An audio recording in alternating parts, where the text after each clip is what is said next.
On my way home from work, my cell phone rang. When I answered the call, it was the police, telling me that my husband had been injured in a fire. My husband said he had a meeting with someone from work today. A fire while he was out? Surely it's not our home. Thinking this, I hurried home to find our house safe and sound. Feeling relieved, I had no time to relax. I asked my friend to watch my kids while I headed to the hospital. When I entered my husband's hospital room, he was asleep. Although I had heard he suffered from a fire, his burns didn't look severe. The room had 2 beds, and the other bed had its curtain closed. According to the doctor, my husband had some burns, but they should heal in a few weeks. The more serious issue was a broken spine from jumping out of a 3rd-floor window to escape the fire, which might leave lingering effects. On my way back to the room after the doctor's explanation, a nurse apologized for placing my husband in a room with a female patient. When I asked who the woman was, I was told that she was also a victim of the same fire, and they were brought to the hospital together. Where did the fire happen? Well, it's work-related, so I can't tell you. Just go home and bring me a change of clothes. Why should I? What do you mean, why? It's normal for a wife to take care of her hospitalized husband's needs. I don't know about that. You always ignore me and the kids when we're sick, so don't expect me to take care of you. That's a ridiculous excuse. While my husband was talking, the door to the hospital room opened. Someone I knew entered, and I was a little confused as the curtain to the other bed was opened. Seeing the person lying in the bed, I was speechless. My name is Amy. I have a family of 4 with my husband and our 2 sons, ages 3 and 5. I'm currently 30 years old and have been working at the company I joined when I was 22. My husband used to work at an IT company but quit about a year ago. The reason, he said, was to adopt a more modern way of working. My husband quit his job without consulting me, which led to an argument, but he wouldn't listen, insisting that freelancing will bring in more money. When I criticized him for not discussing it with the family, rather than worrying about the income, all he would say was, "Don't worry, our income will increase." After quitting, my husband started freelancing from home. At first, things seemed to go well, but he gradually began to slack off. He wouldn't get up until noon and seemed to spend the late nights playing games in his office. Whenever I asked when he was working, he always said, "I have a duty of confidentiality, so I can't discuss my work with you, even as my family," and never gave me a straight answer. Initially, his income was $2,000 a month, but has steadily decreased, and for the past 6 months, it has only been about $500 a month. I wouldn't have minded if he helped with housework with his low income, but despite being home all the time, he didn't do any housework or childcare. Not only did he never help with chores, but when the kids caught a cold, he'd say, "I can't afford to catch it too," and would leave home for a few days.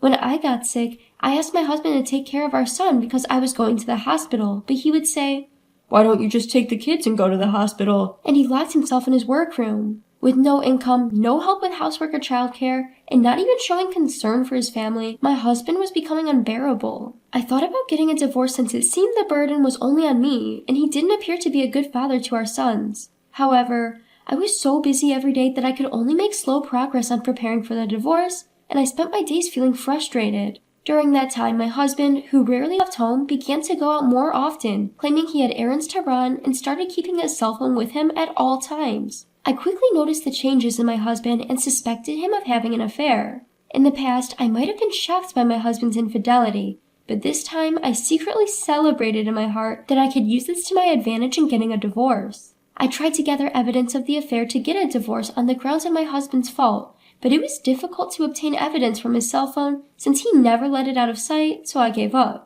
I considered hiring a private investigator to take photographic evidence, but we were living on almost solely my income, so I had hardly any savings. Every day I worried about how to catch my husband in his infidelity, and I could feel the stress building up. That's when a turning point came for me. After work, as I was heading home, my cell phone rang. When I answered the call, it was the police, telling me that my husband had been injured in a fire. My husband said he had a meeting with someone from work today. A fire away from home? It couldn't be our house, right? I rushed home with these thoughts in mind and found that the house was safe. Although I was relieved, there was no time to relax.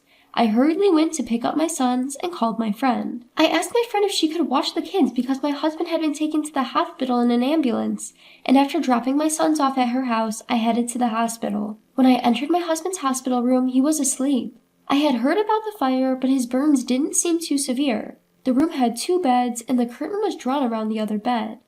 As I was standing there in a daze, a nurse came in and told me there would be an explanation from the attending physician, so I left the room. The doctor said that although my husband had some burns, they would heal in a few weeks. What was worse was the broken bones.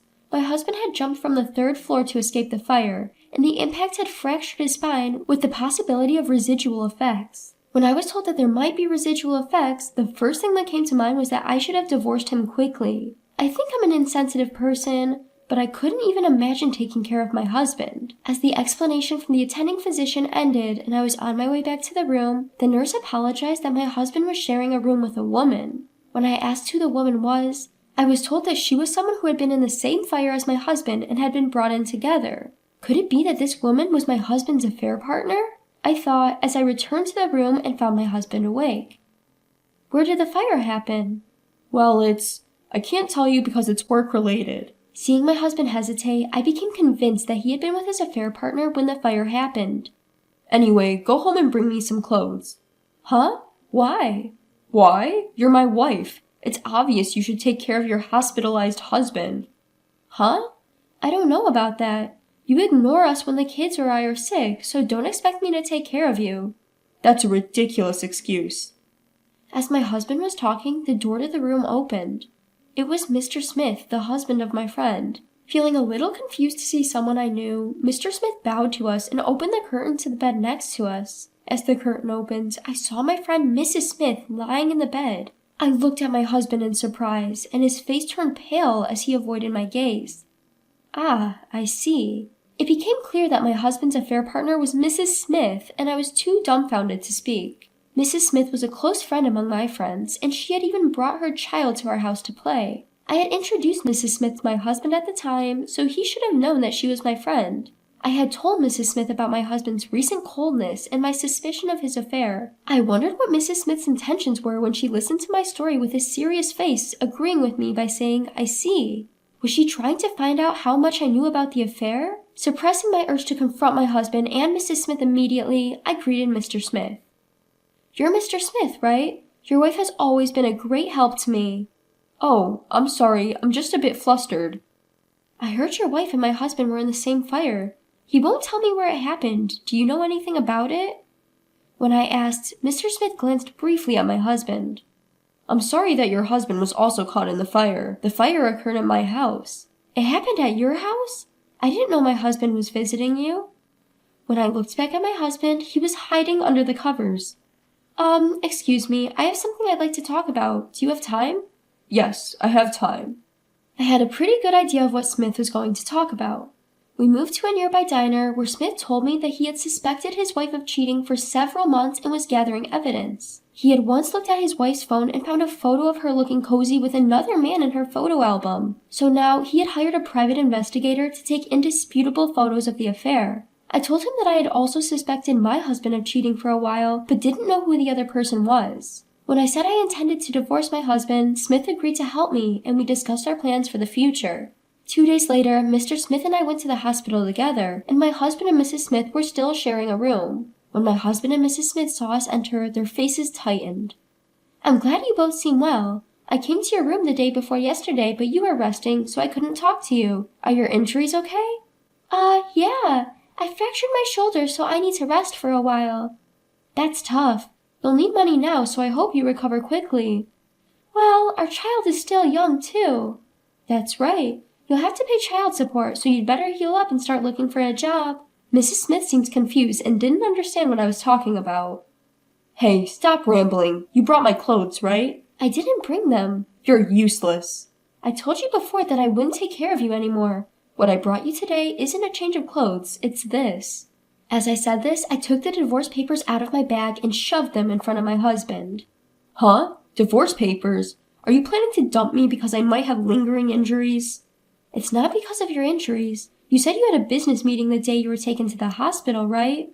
So why were you at Mrs. Smith's house?" Well, I didn't tell you, but Mrs. Smith is a business associate. We were discussing work at her house when the fire happened." "Did you think that excuse would work? It's obvious that I know about your affair with Mrs. Smith. No matter how much you try to deceive and make excuses, it just looks ridiculous." As I said that, my husband's face turned sour and he defiantly retorted, "Stop nagging about a little affair. Don't make such a fuss over a single affair. What will you do after the divorce? Can you raise our 2 kids on your own? Of course I can. I've been raising them on my own all this time. You've never taken care of the kids, have you? I've played with them. It's only about an hour once every few months. The neighborhood fathers play with their kids' fathers more than you do. Well, then it'll be tough with just one income. We've been living on 2 incomes up until now. Do you want our child to live in the hardship? It'll be fine. In fact, without your expenses, our lives might even be easier. But I'm injured. So? If people find out you left a husband who needs rehab, your reputation will suffer. It'd be better to divorce me after I'm fully recovered.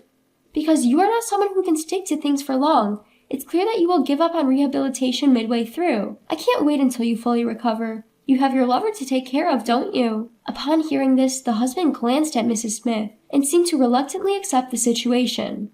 If you insist, I understand. I don't need you anymore. A bastard who serves divorce papers to an injured person. I'll divorce you. Now hand over the divorce papers. As he reached out to grab the divorce papers, I kept them out of reach. No way. What are you talking about? You want a divorce, right? We haven't discussed alimony or child support yet. You're trying to take money from an injured person? I need money for hospital bills and rehab. Oh, right. You better hurry up with rehab and start earning money to pay alimony. You don't have any savings, do you? Huh? No savings? Mrs. Smith reacted with surprise to my words. My husband gave me a serious look and glared at me. You said you had 4 digits in savings. You said freelancing was profitable. I meant I have enough income to easily save 4 digits. I'm just spending it as soon as it comes in now, but I can save up money quickly. My husband desperately tried to make excuses. Although his current income was hardly $500 a month, I kept quiet because I didn't want to start a fight over it. Since they agreed to the divorce, I explained the future plans to my husband and Mrs. Smith. I told them that we had chosen a lawyer to consult about the compensation for the affair and that we would receive a certified mail from the lawyer later. Then we left the hospital room. As I returned home, I started preparing to move.